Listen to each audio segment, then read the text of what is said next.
Una partita combattuta tra Follonica e Valdagno, però Follonica insomma alla fine l'ha spuntata 7-3. Luca Chiarello, cosa è mancato ai tuoi? In una gara insomma equilibratissima, però Follonica segnava, il Valdagno no.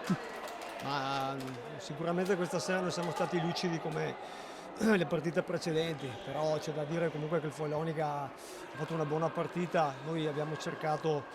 di metterli in difficoltà, ci siamo riusciti a tratti, quindi dovremmo un attimino domani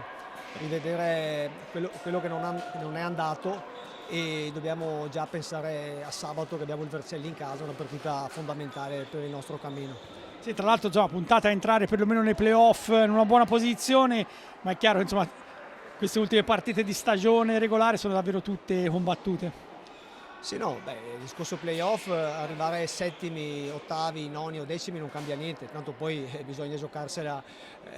un'andata e un ritorno, quindi noi cerchiamo di arrivare all'appuntamento più in forma possibile e niente, a parte questa battuta d'arresto,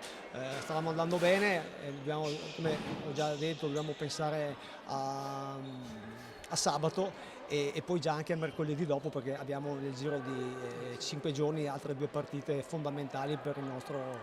cammino. Senti, ho visto un buon Giuliani che sta crescendo a vista d'occhio, Garzia secondo me strepitoso, non avrà un minutaggio eccessivo, però rimane un giocatore fondamentale e soprattutto uno Sgaria in porta che insomma, fa gol a tante squadre, soprattutto big. No, no, beh, ma i ragazzi stanno tutti bene, sicuramente qualcuno stasera ha giocato meglio, qualcuno peggio, però alla fine io li vedo in allenamento, stanno tutti bene e niente, io cerco sempre di valutare partita per partita chi sta meglio, stasera magari qualcuno stava meglio di un altro, però l'importante è che stiano bene e che siano a disposizione.